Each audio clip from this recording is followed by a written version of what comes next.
All right, ladies and gentlemen, what is the time? It is 11:01. We have over 200 people in attendance today. Thank you so much for spending your Monday morning with us. Man, Monday morning is the best time to talk about income taxes. I don't know if you guys know that. But we have Rachel here today, and Rachel Milne is our tax specialist, and she is going to give the webinar today. A couple quick just housekeeping kind of stuff. You'll notice if you registered for the December 11th webinar, that actually got rescheduled. We are not running a second showing. It literally got rescheduled. So December 11th is canceled, and in its place, we will do January 22nd. We had a scheduling conflict, and so I appreciate everybody's patience and understanding. December 11th will not happen. It is in place of January 22nd. You can register through our website, as well as find all the past webinars that we've had here at Revenue. Those are also posted on the website, as well as the future other webinars that you might have seen. If you pre-registered for the December 11th, you already have something in your email box, so check it out there.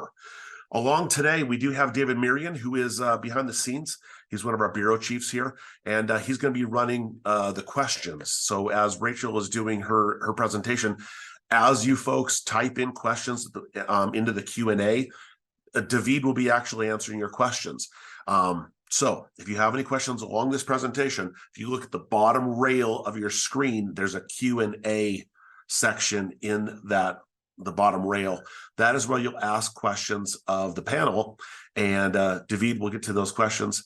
Some of them will elevate up and ask Rachel, especially if they're timely. We'll interrupt her presentation, but David will be on that.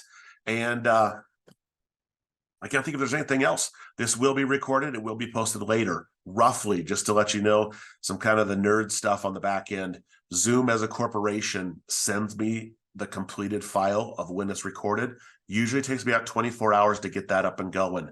So if you have to step away, maybe you have a customer that comes into your business or something, I probably will not be able to get those files churned out for about 24 hours. So if you check this afternoon, it probably won't be there, but it'll probably be there the following day. So about roughly a 24-hour turnaround. That's about all we need. All right, we're looking at about 233 people in attendance today. Rachel, how are things going? They are going. I think I've got all my technical glitches figured out here, so you can't see my bar at the bottom of the screen, right? No, you're good. Everything's looking good. Awesome. All right, and you can see my PowerPoint out there too, I'm assuming. Oh, yep. Awesome. What we see is the agenda. Great. We do have one hand up. Let's see who it is. Kathy, if you want to type in your question into the question and answer, we can get those things addressed. Also, Lori has her hand up. If you want to just type those in the Q&A, we will be on it. Awesome. Well, Jason, thank you so much for getting us coordinated and getting us up and ready to go this Monday morning. I hope everybody is having a great day today. Today, I'm going to be talking about our annual updates for tax year 2023 and 2024. We're providing this webinar to just let you guys know our updates for the upcoming filing season, as well as the new laws that affect this year and next year. And the webinar is slated to last about an hour. Like Jason said, throughout the webinar, we'll be answering questions, and we'll pause every now and again to answer questions, but please use the Q&A box to ask any of your questions, so we can move through the webinars and make it on time. So first, here's the agenda for today. First, I'm going to cover the changes from the 2023 legislative sessions that are going to affect tax year 23 as well as tax year 24. And then I'll cover our normal inflationary updates, as well as any updates, as well as the updates to our forms. I do have a short section devoted to the new pass-through entity tax. We previously had a webinar on this last Monday. The recording is available on our website, which Jason can throw in the chat. There's also a recording of our webinar on the elderly homeowner renter credit on that same page. And then when this recording is complete, that will also be on that same page. I'm going to try and go through that pretty quickly, though. I know it's a very complex subject, and David's going to be answering questions in the chat box on things related to the pass-through tax. But I encourage you, if you need more information about it, to check out our webinar recording from last Monday. And then finally, I'm also going to go through a really quick high-level overview of simplification that's occurring for tax year 2024. And then, like Jason said, we rescheduled that webinar that was supposed to be devoted completely to simplification. We rescheduled that from December 11th to January 2022 of 2024. So I'm sorry, January 22nd. All right. So with that, let's get started with our updates from the 2023 legislative session. Of course, you may know that we had our legislative session this past year, and they passed several new bills as well as amended some of our Montana tax law. Probably the most notable of the bills to come out this session were the tax rebates, and we had 2 tax rebates that the department administered this year. The first rebate was for the individual income taxes. This rebate was for Montana residents that filed resident Montana tax returns for 2020 and 2021. The rebate was the lesser of the 2021 tax liability, or $1,250 or $2,500 if the taxpayer filed jointly. This rebate's not taxable for Montana purposes, but it may be taxable for federal purposes if the taxpayer itemized on their federal tax return. And the majority of these rebates were issued by the end of July of 2023. Just some stats for you.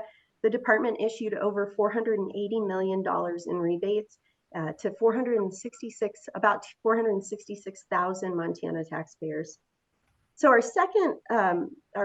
second big bill that came out of the session was the property tax rebate. And that property tax rebate's actually for 2 years. The first year was for our 2022 tax bills, our 2022 property tax bills. And next year, we're going to issue rebates for the 2023 property tax bills. The rebates are for Montanans that owned and lived in their homes for at least 7 months in 2022.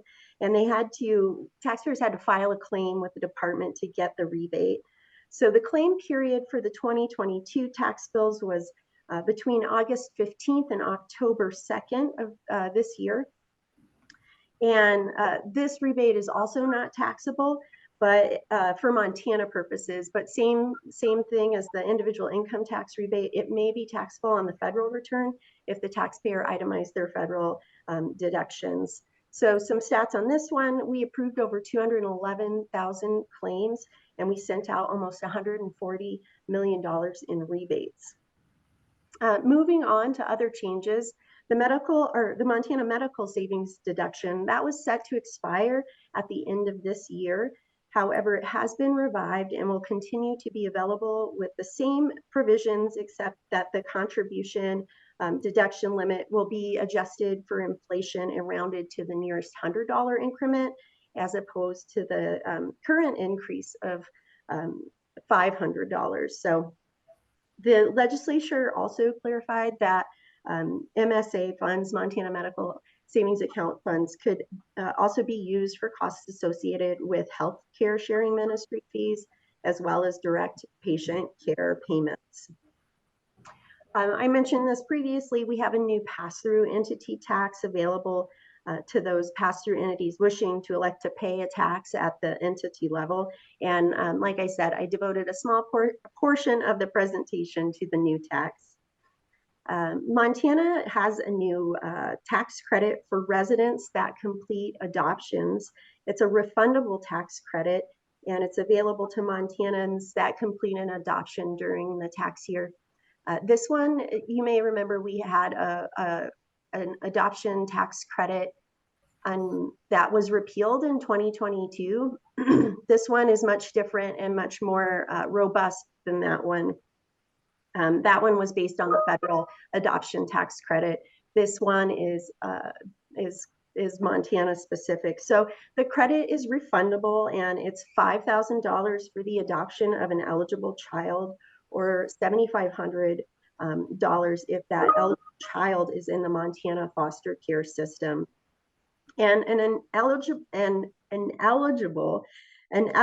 child is a child under the age of 18, or a person who's physically or mentally incapable of providing self-care. And another interesting tidbit about this credit, it is retroactive. So adoptions made after July 1st of 2022 do qualify. So we do have some retroactive adoptions. Taxpayers that adopted between July 1st to December 31st, 2022 period, they claim the credit on the 2023 tax return. We just found that it was easiest for taxpayers to claim it on that tax return rather than having to go back and amend. We had to create a new form for this tax credit, and that new form is ADPT. And taxpayers will have to have that with their tax return to claim the credit. And then one of our other updates from the 2023 legislative session, the limit for the contractor's gross receipts tax, that was increased. So taxpayers previously, they had to pay that 1% fee if they had a contract of $5,000 or more. The legislature increased this amount to $80,000. So government contractors and subcontractors will now only pay the tax if their contract is more than $80,000. So, and this is already in effect now. All right, more updates for tax year 2023. So the list of trades that qualify for the trades education and training credit were expanded to include 9 more types of employment. And this is a credit for employers that pay for education and training expenses for their employees to attend a training for a trades profession. This credit is 50% of the cost of the education, up to $2,000 per employee, and it's not to exceed $25,000. The list already includes your traditional trades, such as, electricians, plumbers, construction workers, etc. But new trades that will, the new trades that were added in, like I said, there were 9, but some like more relevant examples would be tradespeople in the extraction related field, as well as IT professionals and medical and dental professions.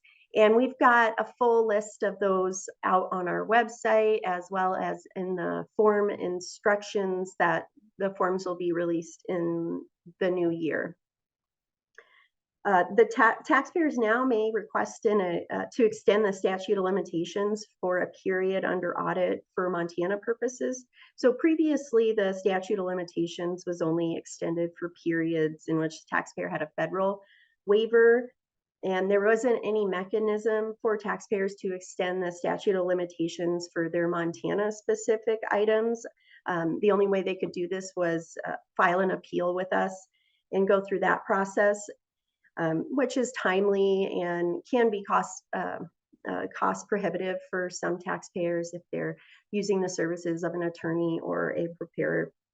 So this bill allows taxpayers to request to extend that statute of limitation, to work with us to get any sort of adjustment made before their statute of limitation runs out for Montana purposes.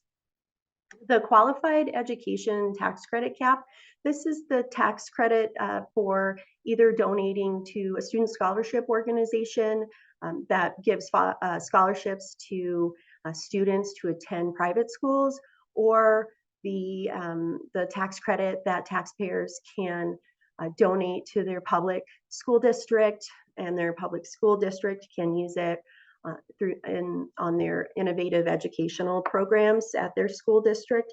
The cap for these credits went up. It was set to be I believe 2,800,000 for all of the credits for this year, and the legislature increased that to $5 million per credit. And so while the credit cap was increased, the amount of the credit did not change. It's still non-refundable. The amount of the gift up to $200,000 with the 3-year carryover. And then the calculation of the cap for the preceding years that or the following years, that stays the same as well. So if 80% of the cap is met, the cap increases in the next year by 20% and so on. We have a couple items here that I'm going to cover more in depth later in the presentation. Our late filing penalties for late filed W-2s has been revised, and then C corporations that file Form CIT, those will have an e-filing mandate beginning with the 2023 Form CIT. Like I said, we'll talk a little bit more on the specifics of those. So before I move on to the updates for 2024, tax year 2024, I see we've got some questions out there. Jason, you mind reading those out for me? What do you want me to do? Oh, just the questions. Oh my gosh, yeah, we have a bunch of questions. So, Yeah. first from Troy, did DOR approve any individual income tax rebates where the CGRT credit absorbed the entire Montana tax balance due? So the rebate, individual income tax rebate, if you're looking at the Montana Form 2, it only qualifies for the amount on line 20. So the contractor's gross receipts is actually a non-refundable credit, and so the rebate was for, and that line 20 shows your tax liability after your non-refundable credit. So no, we did not. Cool. Thank you. Mary had asked, can you use medical savings account to pay Medicare premiums and other health insurance premiums? Yes, definitely. Awesome. Oops. Trying to keep up on these. Okay. So Julie had asked, TETC cover the required education expense for enrolled agent? Question mark. No, just trades professions. And one thing we have noticed is that that something to clarify here, it's for employers who pay for their employees. So that's another thing that folks should be aware of, is that it's actually for the employer. It's a credit for the employer, not the employee. Perfect. Okay. And then last one, PTET question. How does the payment and deduction work for an LLC with guaranteed payments paid in different amounts to members? So as an example, LLC members are 50-50 owners, but one receives 50 grand in guaranteed payments and the other receives 75 grand in guaranteed payments. You know, I think, David, if you want to answer that question in the chat, that would be awesome. I'm doing this right now. Awesome. Thank you so much. And that question will display to the group once David answers it. Yep. All right. Looks like we got one last question there. No, that's it. That was one. Awesome. Thank you. All right. Caught up. Thank you. All right. Now we're moving on to the tax updates for tax year 2024. And the first big change that's going to occur in tax year 2024 is income tax simplification. And this is a major shift in our individual income tax system. So like I said earlier, I have a portion of this presentation devoted to the change. And then on January 22nd, we'll be offering a webinar that fully goes over simplification. Some other changes in addition to simplification. So the highest marginal rate was reduced this last session. It previously was supposed to be 6.5% when we moved into simplification. Now the new rate will be 5.9%. That's the highest marginal rate beginning with tax year 2024. And we'll also see two new brackets. The legislature passed a new tax bracket for long-term capital gains, which I'll give you a glimpse of here in a moment. And you'll also see that we're now based on filing status. So tax rates are based on filing status, as well as we no longer have seven rates. We have our tax table was condensed to 2 rates, and I've got a slide of the new rates upcoming. Along with that reduced tax rate, the legislature also increased the amount of the Montana Earned Income Tax Credit. So it will increase from 3% of the federal tax credit to 10% of the federal Earned Income Tax Credit. There's a new exemption for working military retirees beginning with tax year 2024. And this exemption is for military retirees who moved here after June 30th of 2023, or those current residents that began receiving their military retirement after becoming a Montana resident. So the exemption is equal to the lesser of half of the military retirement or the retiree's income from working a job or owning a business or farming, operating a farm in the state. And this exemption is only available for 5 years. The qualified endowment credit, the tax credit for taxpayers that make charitable donations to qualified endowments was increased. So the credit will be equal to 40% of the present value of a planned gift up to $15,000. Previously it was $10,000, but in 2024 it'll go up to $15,000. And then businesses and estates, they can get a credit of 20% of an outright gift up to $15,000. And then finally, beginning in 2024, we now have a de minimis filing threshold. If you were aware, we previously didn't have a de minimis filing threshold, but beginning in 2024, non-residents that work a W-2 wage job for less than 30 days will no longer have a Montana income tax filing requirement, and their employers will no longer have a wage withholding requirement. So this is for non-residents earning W-2 income only while they are working in the state. And it's really geared towards those folks that are here working remotely for just a short period of time. Of course, we do have some exceptions to the filing threshold. Professional athletes that are in the state, entertainers, musicians, that sort of thing. Persons performing services for compensation on a per event basis, construction workers, media credit, qualified production employees, folks that work on sets in Montana for those films that are applying for the media credit, and then employees with salaries of more than $500,000. All 5 of these do not qualify for the exemption. It looks like we've just got a couple of questions. Before I move into the annual updates, we'll go ahead and get those knocked out. All right. So first one, Melissa. So the property tax rebate isn't taxable for Montana, but still subject to tax benefit rules?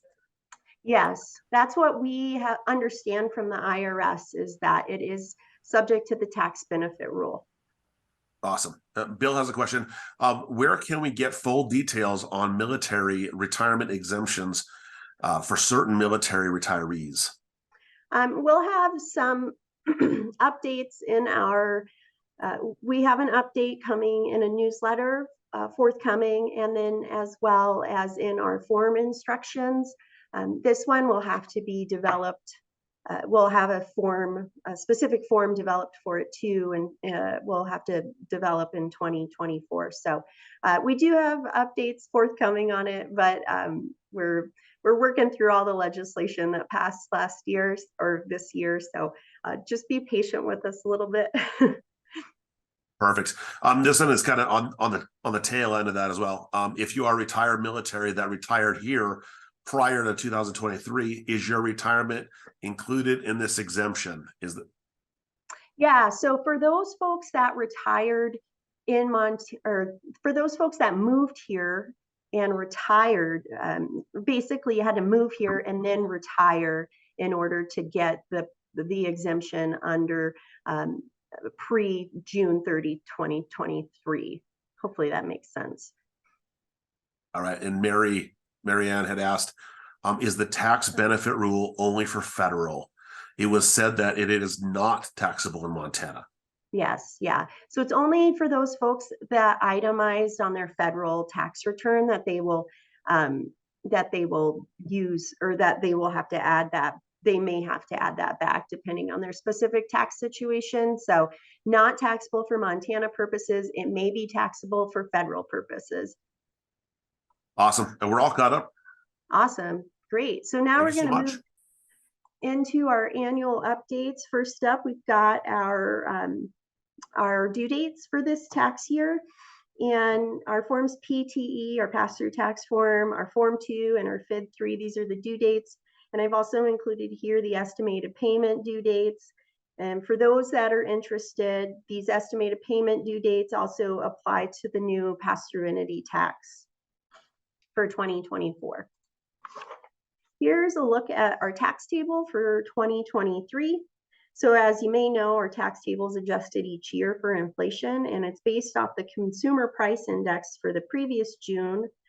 So for June 2022, and then that is compared to the consumer price index for June of 2015. So our table was adjusted based on the ratio there, and that it resulted in an inflation factor for purposes of adjusting our tax rates of 1.2%. Here's a look at our deductions, exemptions, and subtractions, which are also set by those same numbers. You can see here that our maximum standard deduction increased by $450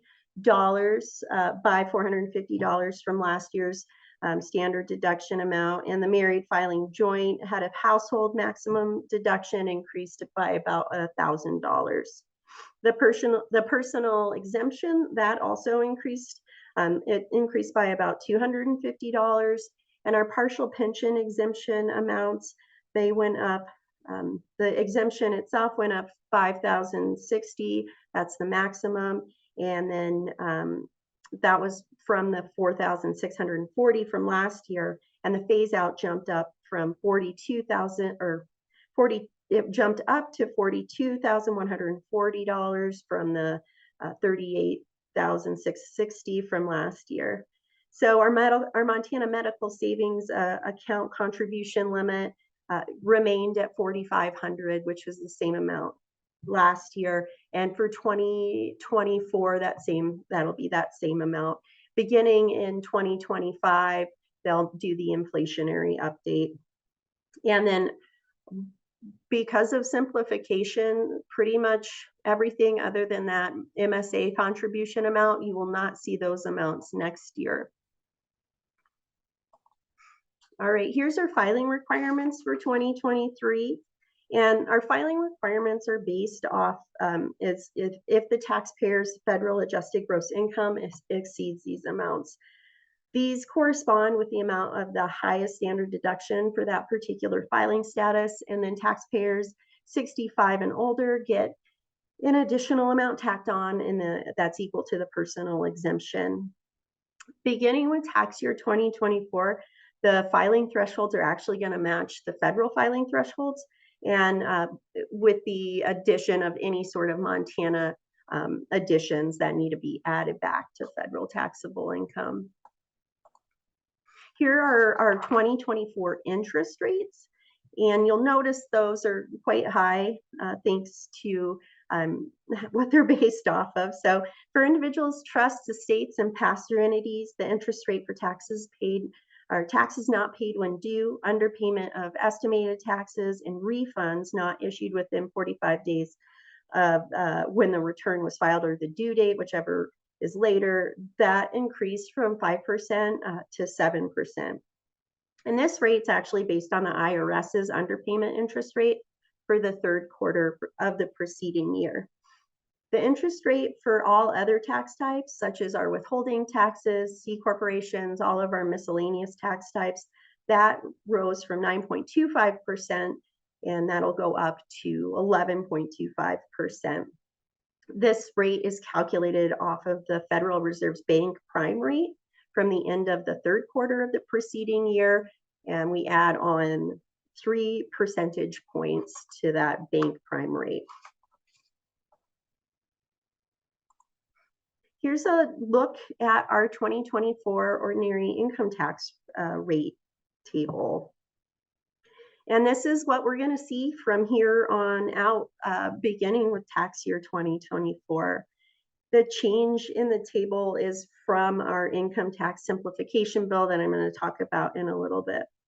So this tax table is for ordinary income, or income that's basically not considered a long-term capital gain. We've got 2 rates, and they're based on filing status, as opposed to our current system that doesn't differentiate between filing statuses.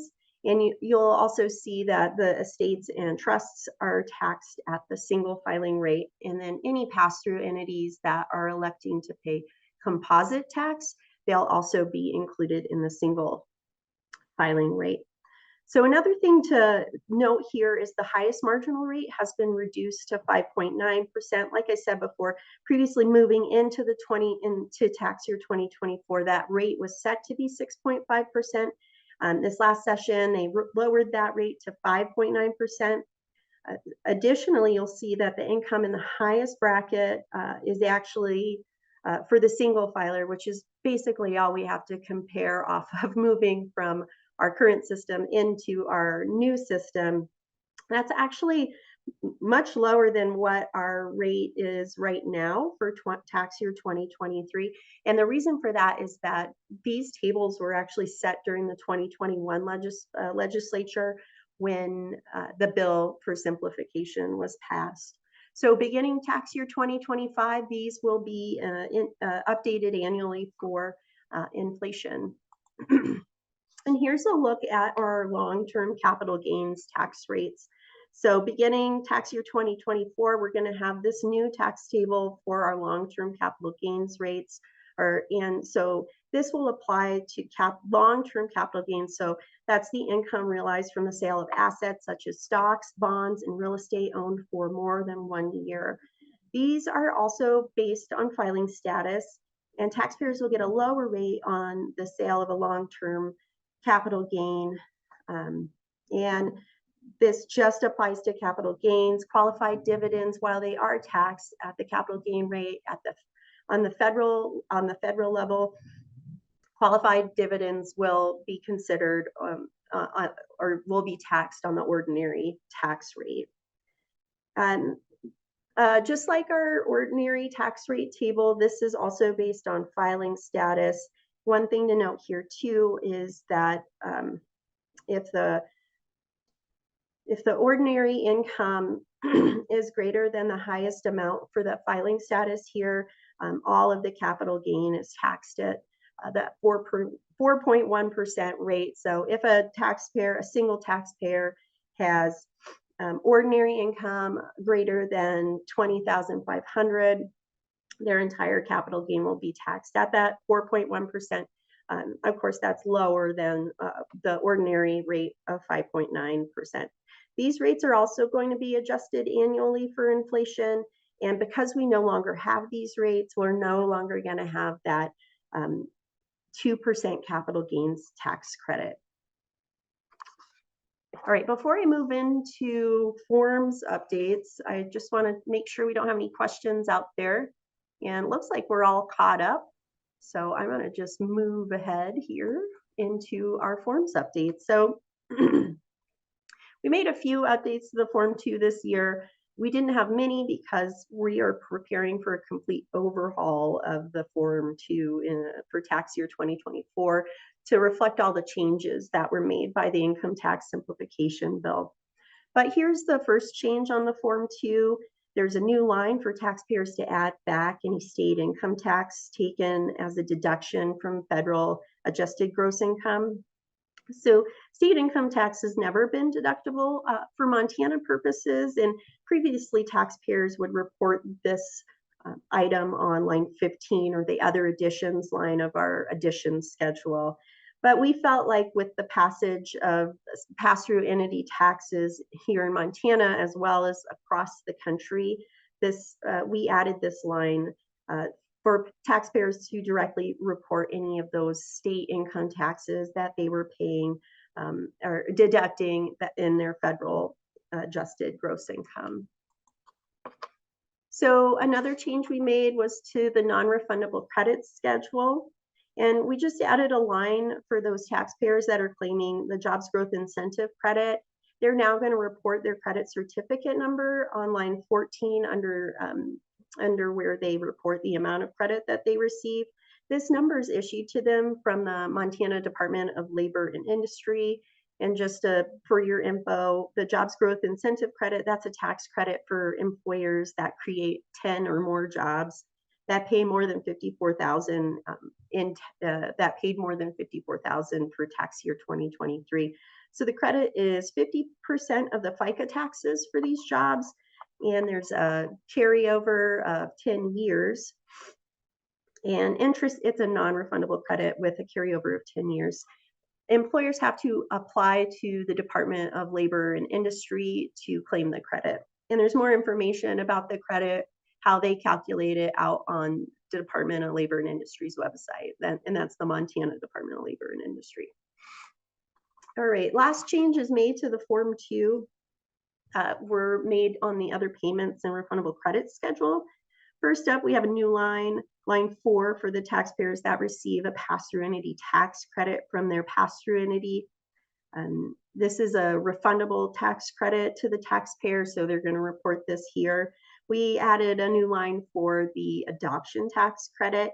So after the taxpayer completes their Form ADPT, taxpayers are going to report the total amount of their credit here. And remember, that's $5,000 for the adoption of an eligible child and $7,500 for the adoption of an eligible child from the Montana foster care system.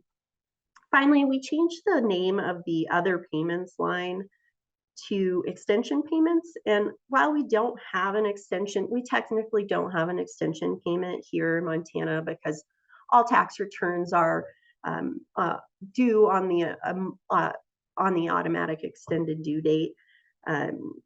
We just felt that taxpayers still like to make this type of payment. And they understand this a little better because of how they handle it on their federal tax return.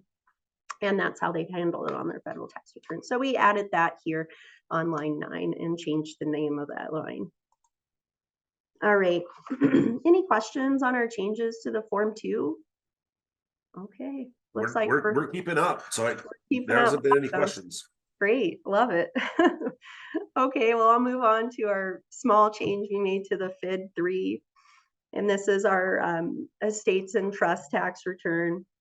And the only change we made here was to add in that new line to report the pass-through entity tax credit that an estate or trust may receive from a pass-through entity. We're going to also see some changes to the Form FID 3 for tax year 2024 as a result of income tax simplification, just a heads up on that. And some supplemental form updates. I'm going to get to the pass-through entity form here in a moment when we talk about pass-through entity taxes. So just hold on tight for that. But here are some supplemental form updates. I spoke already about the Form ADPT. That's our new form for the adoption tax credit. Taxpayers do have to file that form in order to claim the credit. And they also have to provide us with the paperwork documenting the adoption. So for foster care adoptions, taxpayers are going to get a letter from Montana Department of Health and Human Services that they will include with the form. We have the new publication for Montana pass-through entity tax that's available now out on our website. And I believe there's a link that you can share, Jason, to that publication. And we'll be sending out a tax news you can use newsletter about the release of this either later today or tomorrow. And we've got we made some major updates to the form NOL. So Montana NOL deduction, that's going away in 2024 with income tax simplification. So this is the last year this form will be used. And for 2023, the form's been significantly reduced because under income tax simplification, taxpayers will no longer recalculate their NOL carryover deduction for Montana tax purposes. The form this year is only going to be used by those taxpayers that are carrying back that loss from a farming business, or those taxpayers that have to recalculate their excess business loss. We made some substantial updates to Form JGI, which is for the Jobs Growth Incentive Credit, to accommodate the calculation of a carryover of the credit. And we've also made some major updates to our Publication 1. Our Publication 1 is basically the version, our version of the IRS's Publication 505. We've had to overhaul the worksheets ESA and ESW. Both of these are used to determine what the taxpayer's estimated payments should be for the upcoming tax year. As a result of income tax simplification, we had to redesign them to match our new system. Additionally, we create a new worksheet for those taxpayers that are going to have a long-term capital gain. They'll use that to determine their Montana long-term capital gain tax rate. And we've also got a new worksheet for pass-through entities that are going to determine their composite income tax. Looks like we got some questions out there, so we'll turn it over to you. Yeah, we're backing up. So is Form ADPT available as a PDF somewhere? We will be releasing that in the new year. Awesome. Along with all of our other forms. Great.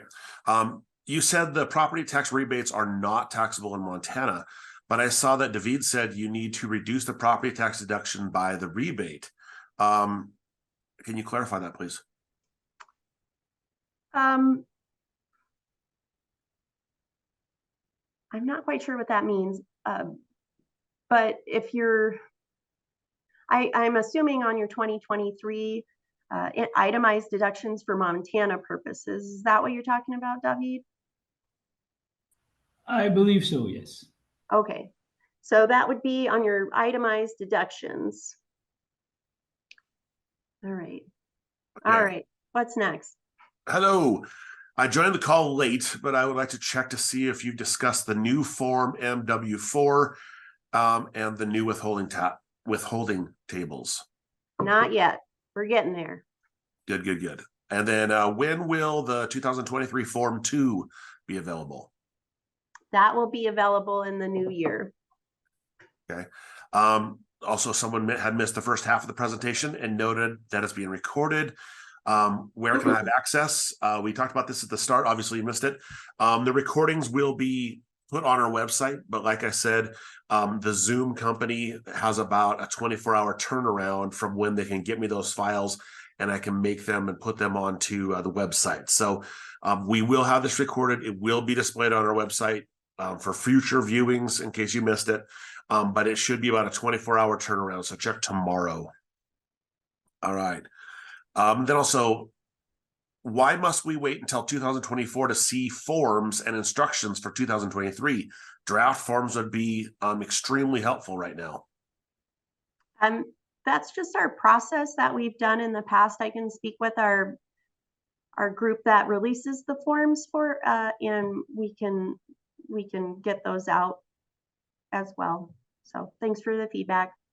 And it sounded like somebody when you were talking about the property tax stuff and you and David were talking about it, the anonymous person had said yes. So it sounds like that was the correct situation.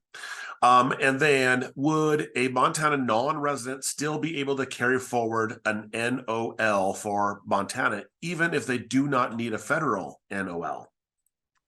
No. So with the NOLs going away, basically in tax year 2024, they'll no longer have an NOL because the NOL provision's been repealed. So, you know, with income tax simplification, that'd probably be one of the one of the times that the NOL would not be I want to say not advantageous, but they wouldn't be able to carry it forward. So tax year 23 would be the last year they'd have that NOL, and then they basically start over with a clean slate starting with tax year 2024. Awesome. And we're all caught up on questions. Rachel, I want so bad to make a joke about tax professional carolers singing the first NOL. But I'm not gonna, because it'd be a bad joke. It'd be a dad joke. We have 2 last minute questions. Will the DOR be issuing 1099s Gs for income tax and property tax rebates? No, we will not, except for those taxpayers that file, that itemize on their federal tax return. Those are when we do issue those 1099 Gs. However, if taxpayers curious, they could definitely give us a call at our call center. We of course have those numbers on hand since we issued them. And our line, you can call 406-444-6900 if you need that information. Yeah, we have a couple of property tax questions. So the property tax rebate is not taxable per se on a Montana form, but it does reduce the deduction of property taxes in the year it was paid. Yes. Okay. Yeah, that's a great way to put it. So yes, you need to reduce your Montana property tax itemized deduction by the 675 rebate as a question. Mm-hmm. Okay. And we're all caught up again. So Great. Proceed. Thank you so much, Awesome. everybody, for all your questions. All right. And here's a little bit on the property tax rebate here for 2023. So of course, we've got another one upcoming. Our filing period is going to start August 15th of 2024.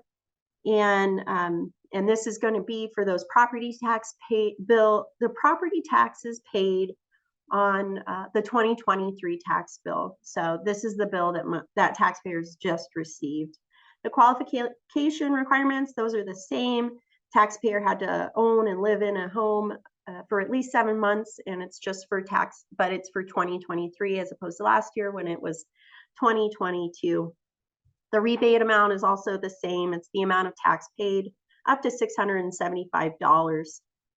And it seems like we've got some property tax questions have had some. So I'm going to just see if we've got any out there right now before I move on. All right. So let's see. How do we report MTNOL carry forwards in 2023? So these will be reported the same as they always are. They'll just be reported on the addition schedule and the subtraction schedule. But this will be the last year for reporting the carry forward. Awesome. And then I'm going to post again the PDF files for the presentation. So somebody had asked about that. So I'll get the link after we get done doing these questions. And I'll get the link back up there again. Can you clarify again on these property tax and income tax rebates? Seems like they would either increase federal AGI based on the tax benefit rule or reduce the current year deduction, but not both. I think that there's a timing issue there, but Davi, do you want to elaborate more on what you had said previously? Yeah, so I mean, the property tax rebate is not income per se. That's clear in the statute. However, if you got a tax benefit from deducting that amount that is being refunded, it needs to be reconciled. So yes, there's a timing issue. It really depends on when the property taxes were paid and deducted on the Schedule A. I suppose most of it is being paid in the year before the property tax rebate was received. But if it was paid in the same year, then you just deduct the net amount on Schedule A, and for Montana tax purposes as well.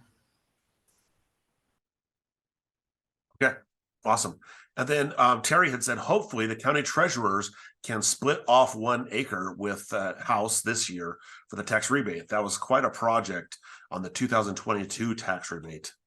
Yeah, and so we actually have a calculator out there on our website that is linked through the property tax rebate website, and I can try my best to find it here and put it in the chat before the end of the webinar, and so you guys can have access to that.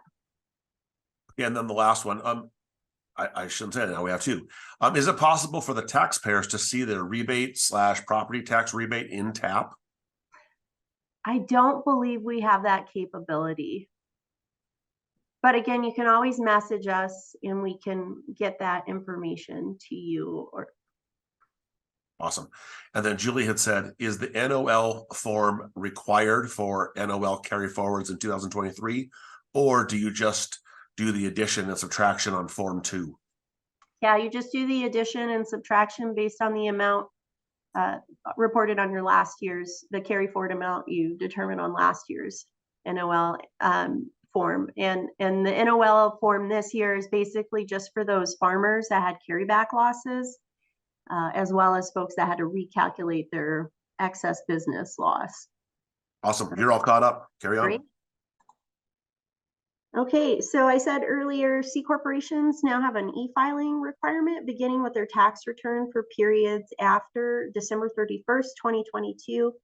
Currently, C corporations here with the Montana Department of Revenue, they have the lowest e-file rate with us. Only about 60% of them file their Form CIT electronically.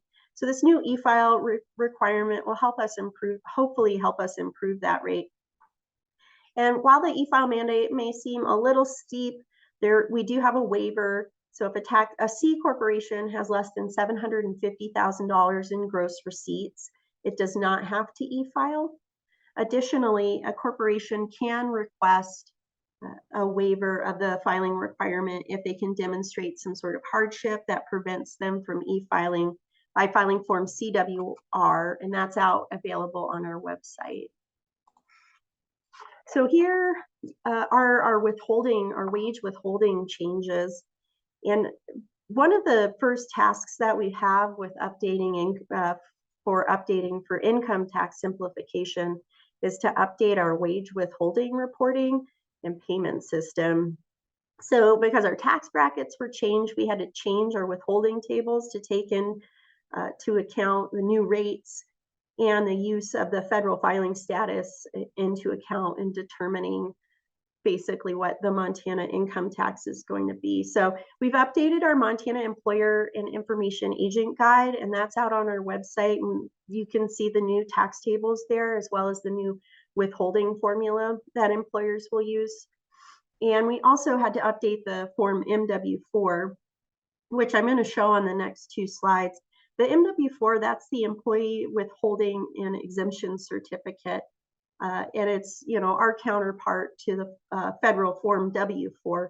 So employees will no longer use Montana allowances, such as their Montana personal and dependent exemptions and the Montana standard or itemized deduction to calculate the amount of their Montana wage withholding. So instead, the new calculation method is going to rely on the federal standard deduction for the employee's federal filing status. Employees may still designate additional amounts to withhold from their paycheck, or they can elect to have an amount of their choosing withheld from their paycheck. And to clarify too, the exemptions from Montana wage withholding, those did not change. So we are encouraging employers to review our updated employer and information agent guide and have copies of that updated Form MW4 available for employees to revise their wage withholding for 2024. And then also related to changes to wage withholding is the increase to the late filing penalty for W-2s. Previously, this penalty was $5 per W-2 with a maximum of $50. Beginning in 2024, the amount will be $50 per W-2 with a maximum of $250. We do have a safe harbor. If the W-2s are filed within 30 days of our first notice of delinquency, So our first letter that said, hey, we didn't get your W-2s, please send those in. If the taxpayer files those within 30 days, the penalty is waived. However, if an employer has been previously assessed the penalty, they only have 15 days to respond to that notice to avoid the penalty. And here's a look at our Form MW4, our updated Form MW4. This is also available on our website. It's designed to resemble the federal W4. However, we went a little further and we added a separate checkbox for those joint filers with both spouses working, which is not on the federal form. And this checkbox is basically for those joint filers that have kind of a similar amount of income. Both filers have about a similar amount of income. You can see on line 3, that's where taxpayers will designate the amount of extra withholding that they want withheld from their paychecks.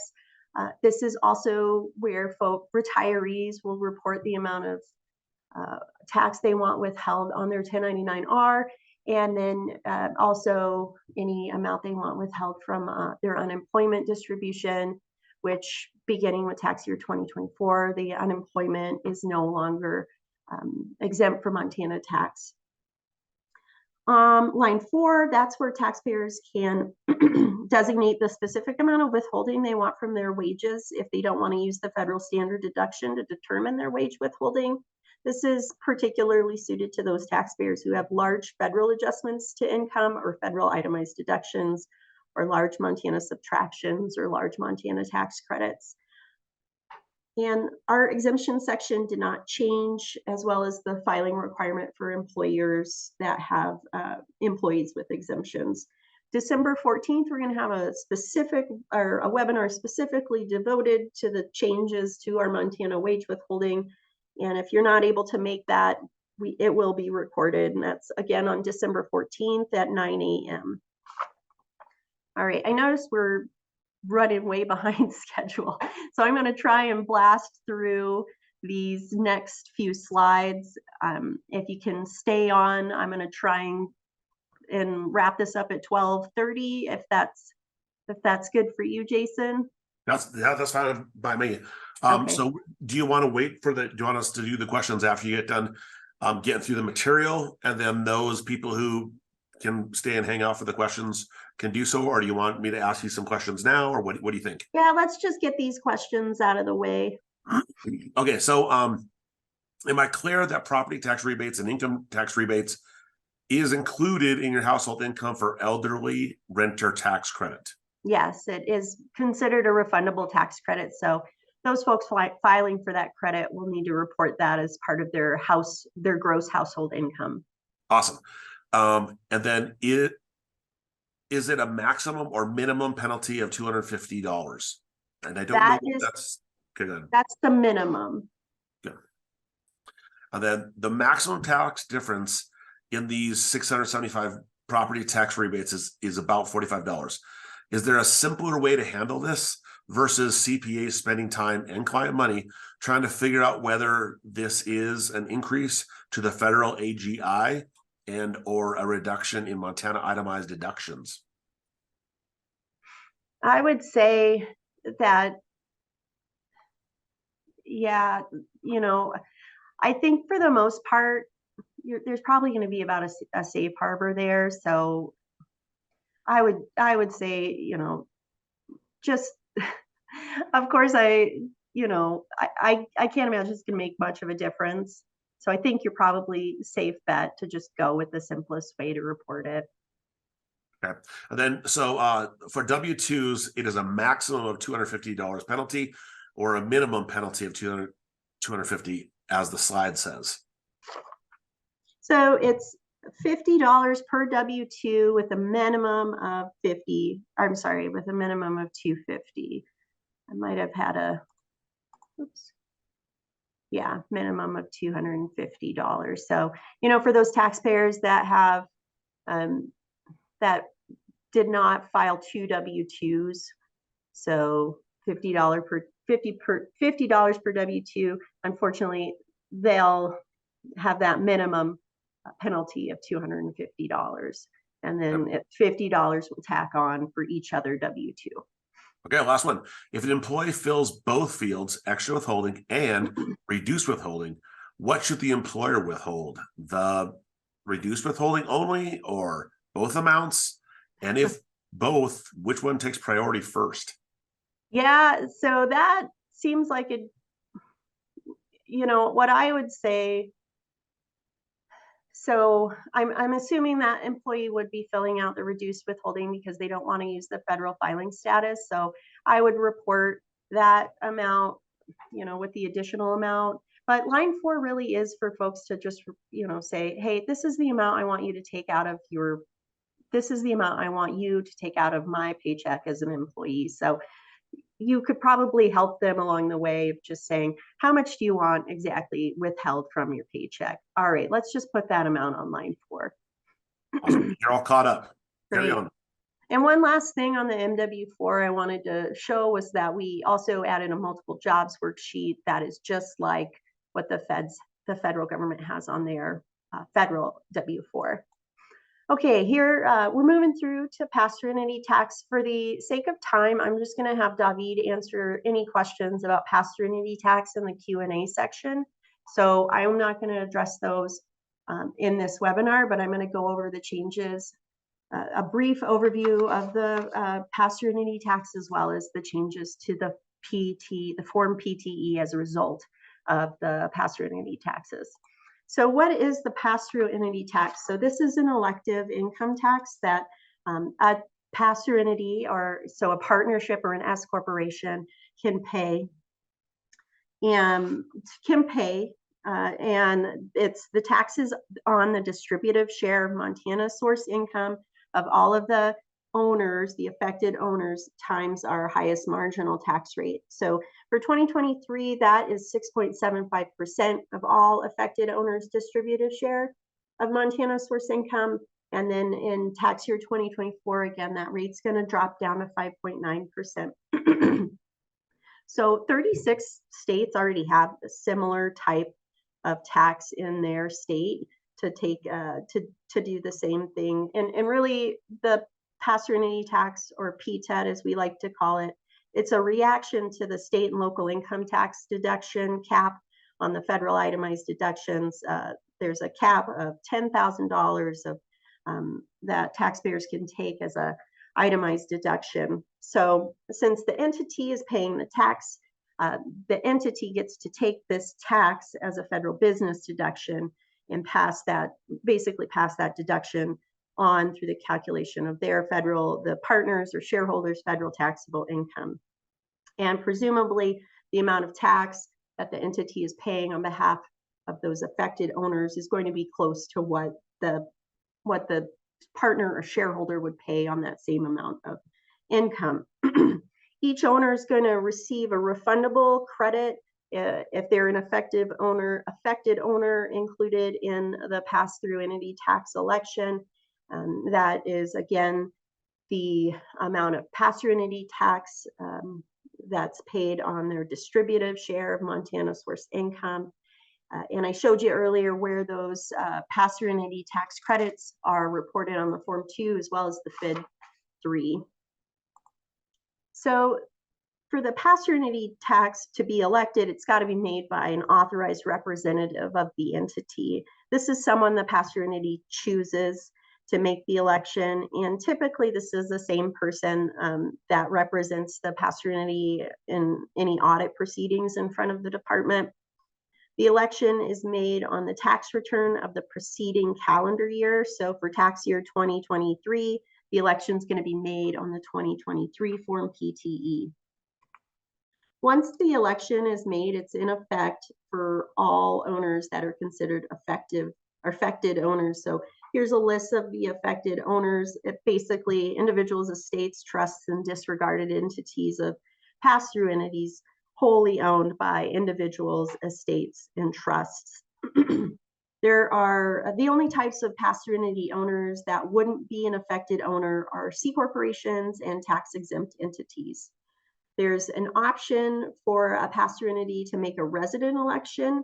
And the resident election occurs in two situations. So the first situation is a pass-through entity with resident owners of a multi-state business. So this is a pass-through entity that has income that's apportioned in Montana as well as in other states. So the pass-through entity can make the election to pay the PTET on the entire amount of the residents, resident owners pass-through entity income. So basically this is the amount reported on the residents K1. And then also the other option, the other time a resident election would go into effect is when PTE has, or pass-through entity has resident owners of a pass-through entity that doesn't have business activity in Montana. That pass-through entity can still elect to file and pay the PTET in Montana. And in this case, the PTE would pay the PTET on 100% of the resident owner's entire distributive share. And then last thing to note on the PTET election, you know, if a non-resident is a part of a PTET election, and that's the only source of income that the non-resident has, they can waive their Montana filing requirement by having that PTET paid. Some information on pass-through entity tax payments and refunds, as well as penalties and interest. So paying the PTET's similar to how you pay your individual income tax. It's got to be made through estimated payments. It's part of the same due, it has the same due dates as the individual income tax payments. The PTE can, the pass-through entity can also use flow-through payments to cover the liability. And flow-through payments include mineral royalty withholding received from a remitter of oil and gas royalties. Another type of flow-through payment is pass-through withholding that's withheld from a lower tier. And then finally, a pass-through entity can use the pass-through entity tax credit that's received from a lower tier, and that can be used to offset their PTET liability. PTET is considered an income tax, so it's subject to the same penalties and interest that individual income tax is subject to. For this first year of PTET, if you're electing in for tax year 2023, or if you're going to elect in for the first time in a later year, there's not going to be any interest on the underpayment of estimated tax. However, beginning in tax year 2024, if the election is made in the preceding year, so if the election's made for 2023, it's assumed that the election is going to be made for 2024 for purposes of calculating any sort of interest on underpayment. Finally, payments and refunds are made at the entity level. We realize for 2023, many owners may have already made estimated payments. However, we're not going to be able to ship those payments from the owner to the entity, and we can't refund any owners any existing estimated payments made at their level. Finally, if the pass-through entity overpays a PTET, the pass-through entity has to request a refund or a carryover of the overpayment. It cannot pass any of that excess PTET down to its owner to use as a refundable credit on the owner's tax return. It's the pass-through entity's tax. For the credit piece, so the refundable credit that gets reported on the individual's or trust and estate's tax return, it is a refundable credit. I showed you before where those amounts are reported on the Form 2 and FID 3. Taxpayers that receive a PTET credit from a pass-through entity that paid pass-through entity tax in another state, they can use that distributive share of the pass-through entity tax paid in that other state when they calculate their credit for taxes paid to another state. It is an income tax credit, or it's an income tax for purposes of that particular credit. And finally, again, state income taxes are never deductible. And like I said, we added that line on the addition schedule for Montana income tax purposes. So they've got to add that back if it was taken as a deduction from their federal adjusted gross income. And that includes other states as well as Montana's pass-through entity tax. And then refunds, though, if they do receive a refund, of course, with the tax benefit rule, this isn't included in their Montana AGI to the extent that it's included in federal income. All right, so with all of that, with that brief overview of the pass-through entity tax, now we can understand some of these changes that we've made to the Form PTE. First up are the election boxes. We've got the resident election. Well, we've got the PTET election, and then we have an election for residents. And then we've got page 2. So this has been a huge overhaul to what we had previously. It was completely redesigned to create an ordering system to apply payments to a pass-through entity's tax liability. So you see on line 21, that's where the pass-through entity reports their payments that they made for the year. And then the second line, line 22, is where they report any carryovers. And then it moves down into the calculation of the different tax types that a pass-through entity can pay. So first you have, in the hierarchy, pass-through entity tax is first, then composite tax, and then pass-through withholding. And to understand page 2, if you are applying any flow-through payments to the calculation of any of your pass-through entity taxes, taxpayers will have to, pass-through entities will have to fill out this page 3, which is called our flow-through payment schedule, excuse me. So it's a new schedule. Pass-through entities will use this schedule if they're receiving flow-through payments, and it helps them apply each of those different flow-through payments to the different tax types. So your pass-through entity tax, your composite tax, and your pass-through withholding. Those are the 3 tax types that can be paid on a Form PTE. Section 1, that's just a compilation of all the flow-through payments that the pass-through entity has received. We've got 3 columns.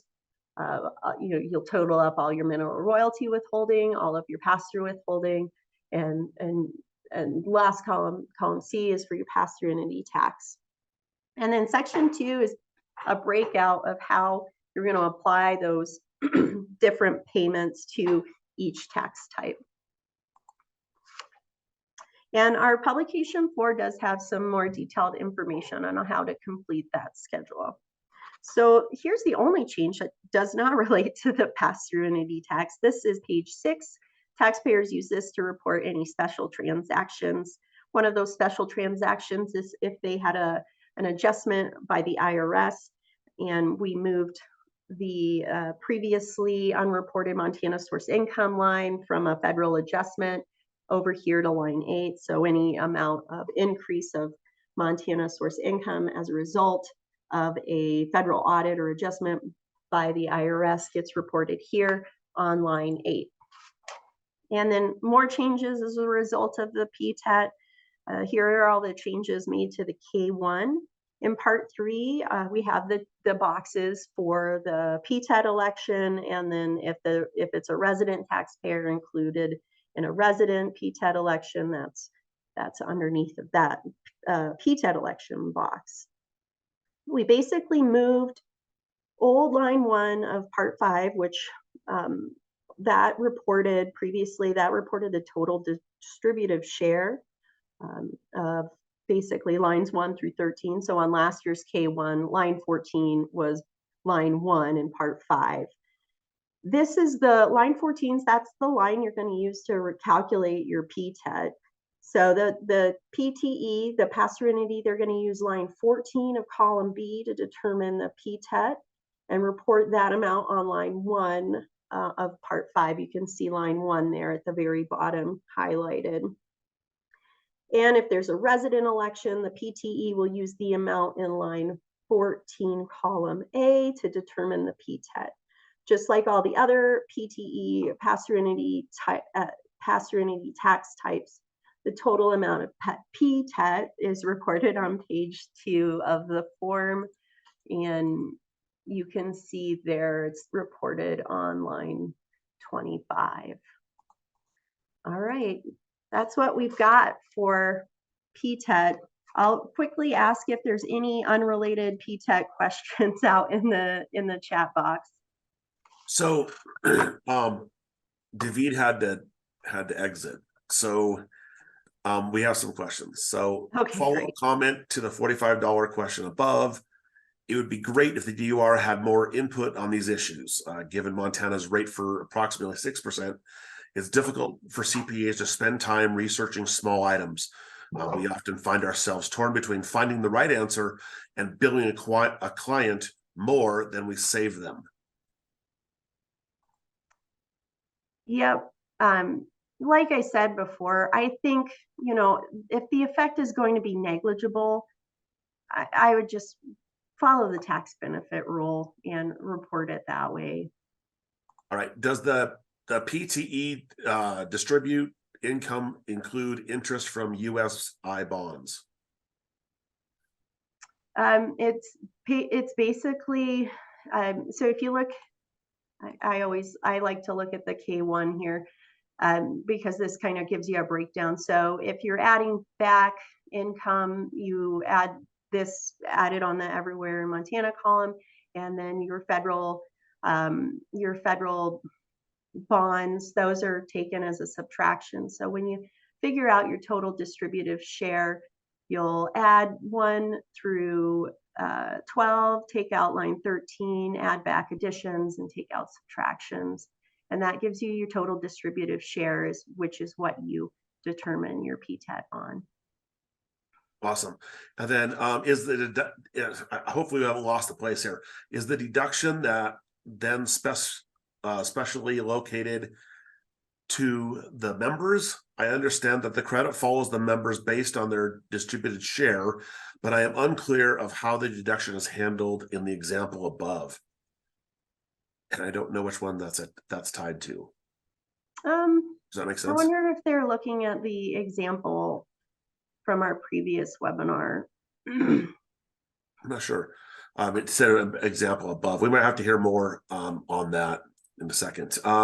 Karen says, if a pass-through entity with all resident owners intends to elect PTET but files late, does the advance PTET payroll still convert to PT withholding or PTWH?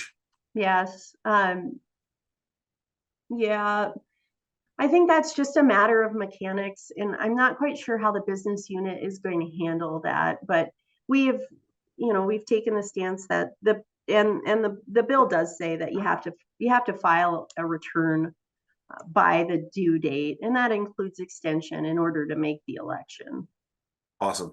On page 1 of the PTE is the PTET box for when you make the election, and the resident PTET to indicate Montana resident want to be taxed on all income? Yes, basically. So, and this is just for those businesses that are multi-state. So if you've got a Montana resident that's a member of or an owner of a pass-through entity that is in operating both here and maybe in Idaho, they apportion that income. And so that resident PTAP box is really for the residents that they want all of their Montana source, or all of their Montana income, which is all of their income ends up being taxed in Montana, of course. So that's the box that they would check if they want it to go off of all of that, their 100% pass-through entity income. Awesome. And Karen has one last question. Can we get an example of a state whose PTET regime would not result in a credit for taxes paid to another state? Is it when there is an exclusion of a pass-through income prior to arriving at the state tax liability? I can't think of any. We haven't done significant research into the other states' PTETs that wouldn't qualify for that particular credit. I would probably have David follow up with Karen on the more particular specifics there. Awesome. And for all you listeners and people who are registered, I can grind out a report that shows if you registered under your name, and then if you asked a question, add it all through the webinar. I can marry those up and we can get you questions back specifically to you. If you sign in anonymously, I can run the report and I can see your questions, but we can't get you a specific answer because we don't know who it is. So just for future reference on webinars or what have you, if you sign in through your name, the Zoom client will actually get me a report of all the questions you ask. And then if we have follow-up, we can find you. Go ahead. Great. Thanks, Jason. So I'm going to bust through simplification here really quick. Like I said, we've got another webinar on simplification that'll fully cover all of the changes here. That's going to be on January 22nd. But quick and dirty overview here of simplification. This bill has partially gone into effect, but the major effects we'll see beginning tax year 2024. So here's a breakdown. The bill was kind of in two parts. We had the repeal of about 16 tax credits. And many of these tax credits were quite obscure, with some folks haven't taken them in several years, such as that mineral and coal exploration incentive credit, or the dependent care assistance credit, or the empowerment zone credit. So the legislature looks at all of these credits on a regular basis, and they kind of made the decision, well, how many taxpayers are using these credits, if anybody is using them at all? And so some of these credits were eliminated for that reason. Others were eliminated just for the fact that maybe they had lower numbers using the credits, or the legislature felt like, they were already doing the things that the tax credit was designed to be a benefit of. You will see at the top the adoption credit. That adoption credit is different from the new one that was passed. The old adoption credit, that one is based off the federal adoption credit. And of course, our new one is not based on the qualifications of the federal adoption credit. So the second part of the bill, that's where we're going to see the major changes to our tax system. And the intent of the real intent of this legislation was to conform our system more to the federal system. We often hear from preparers that it's hard enough keeping up with what the federal government is doing with income tax. So I think the legislature heard that loud and clear and said, you know what, we're going to conform as much as possible to the federal system. So beginning next year, we're only going to use the federal filing statuses. So we're no longer going to have myriad separate filing on the same form filing status. Taxpayers have to use the same filing status that they use for federal purposes. And we already saw the two new tax brackets, which I showed you earlier, and you can see how that works with our filing statuses. So our current system, as you all know, is quite quirky. We've got to recalculate several items to align them to the definition of Montana adjusted gross income. Under our new system, these recalculations are no longer necessary because Montana adjusted gross income, that concept has been repealed, and the determination of Montana taxable income is actually going to start with that federal taxable income. So if you're looking at a 1040, we're going to start with line 15 without the qualified business income deduction there. And then with the new long-term capital gain tax rate, we did see the repeal of the 2% capital gains credit. And just a clarification here too, the 2% capital gains tax credit, that applied to both short-term and long-term gains. The new tax rate, the new long-term capital gain tax rate, that only applies to long-term capital gains. Because our new base for determining Montana taxable income is going to start with that federal taxable income, our filing requirements are also going to conform to the federal filing requirements with the addition of any sort of Montana-specific additions that need to be made. And as you may know, the federal filing requirements, those are based off the standard deductions for that particular filing status. And finally, we saw the repeal of several specific Montana deductions to income. And here's a look at all of those provisions that were repealed under the new bill. Some of these items you can say are being replaced with other more simpler benefits. So previously, or basically our previous system has been condensed, and we're no longer, like I said, refiguring those items of income and deductions to align these items to our Montana system. Instead, we're going to be aligning the Montana system to the federal system. So no more recalculation of your Social Security benefits and net operating losses. Those are all going to be included in federal taxable income, and then just included in Montana taxable income to the extent they are included in federal taxable income. As I mentioned earlier, the capital gains tax credit, that's being replaced with the new tax rates. And like I said, too, those just apply to the long-term capital gains. And then currently, taxpayers with retirement, right now they can exempt a partial amount of that retirement if they meet certain income thresholds, which I showed you earlier in our slides. And then taxpayers that are 65 and older, they get an exemption of interest interest income up to $800.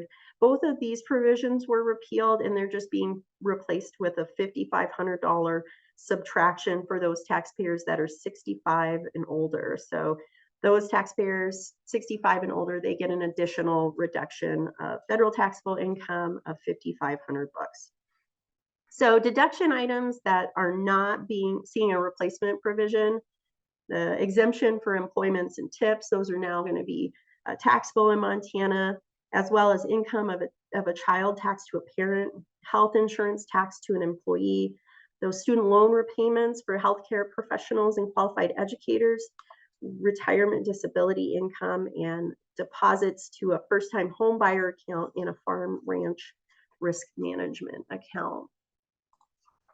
So here's what it's going to look like, and how our Montana taxable income and tax is going to be calculated beginning with our 2024 Form 2. So taxpayers are going to report their federal taxable income on the Form 2. And then, remember, that's line 15 of your 1040. So that's going to include your federal adjusted gross income and your federal standard itemized deduction. Unfortunately, the qualified business income tax deduction is not included in that calculation. That's specifically exempted, but your federal AGI less your standard or itemized deduction, and that's the amount you're going to start out with. Then you're going to add back your Montana additions and take out your Montana subtractions to arrive at our Montana taxable income. And then that's what your ordinary and capital gains tax rates are based off of, is that Montana taxable income. Nothing has changed for non-residents or part-year residents. They will still use the non-resident part-year resident ratio to determine their Montana income tax. So you may be interested in what we're up to implement this big change. The first thing we already talked about was updating our wage withholding tables and the employee withholding certificate. And we, again, encourage employees and employers to get up to date on both of those items. We're in the process right now of updating our 2024 forms. And of course, major updates need to be made to both the Form 2 and the FID 3. Some forms associated with our old system are going to be completely eliminated, like the NOL, which we talked about earlier. We're also combing through our administrative rules, our version of the Treasury regulations, and we're trying to identify all of the items that are specifically affected by the simplification. And with one of the big changes, of course, will be made to our income tax database, GenTax, as some of you may know that's what it's called. And we're going to have to do major updates, especially with the change to the filing status to only going to married filing joint. And we are working on an outreach plan as well as, and that's including hosting these webinars, as well as sending out newsletters and other outreach materials. As preparers, you're probably one of our biggest sources for information dissemination. So we really appreciate you participating in our webinars and signing up for our newsletters and those types of things. So with that, I'm a minute over. I'm sorry, this took a lot longer than we expected, but I do want to thank everybody for attending today, and also check out our webinar recordings of the past serenity tax, as well as the elderly homeowner renter credit. And then please get out and sign up for our newsletter, where we're going to be providing more information throughout the year about income tax simplification, as well as the other items that had passed from from the 2023 legislature. All right. All right, so we have 4 questions. Do you want to do the questions, or you are? Yeah, let's just blow through them. Okay, cool. Married file separate on the same form was beneficial for working companies. People are kind of sad to see it go. So, and then will unemployment benefits be taxed? Yes, those are no longer a deduction from Montana source or from Montana income. So unfortunately, they are going to be taxed under the new law. Okay, and then if both taxpayers are over 65, will they each get a deduction for 5,500? Okay. Yes. And then last one, skipped over unemployment and tips. Are they now taxable to Montana? Yes, both of those are taxable to Montana. So no longer reduction from Montana source income. Boom, we're all caught up. We're done. So, well, again, thanks everybody for attending. Sorry it took about 30 minutes than we had slated, but you guys all had great questions, and we always appreciate the questions as well as the feedback. So with that, I hope you all have a great holiday season, as well as a good filing season. And Jason, thank you. Hey, you bet. All right, so don't forget, the December 11th was canceled. It was moved to January 22nd. You'll see all the emails coming through your boxes from me. If you have any questions, reach out to me. I have been getting some emails. I have been responding to those. The recording for this webinar will be posted hopefully tomorrow. I'm kind of at the service of the Zoom client. Any of the questions that came out that were kind of specific, I can find you and we can get those questions answered as well. Other than that, have an awesome day. Thank you for spending some time with us today. We really appreciate it. And we look forward to seeing you on the next webinar. Have an awesome day and have a great week. See you folks later. Bye now.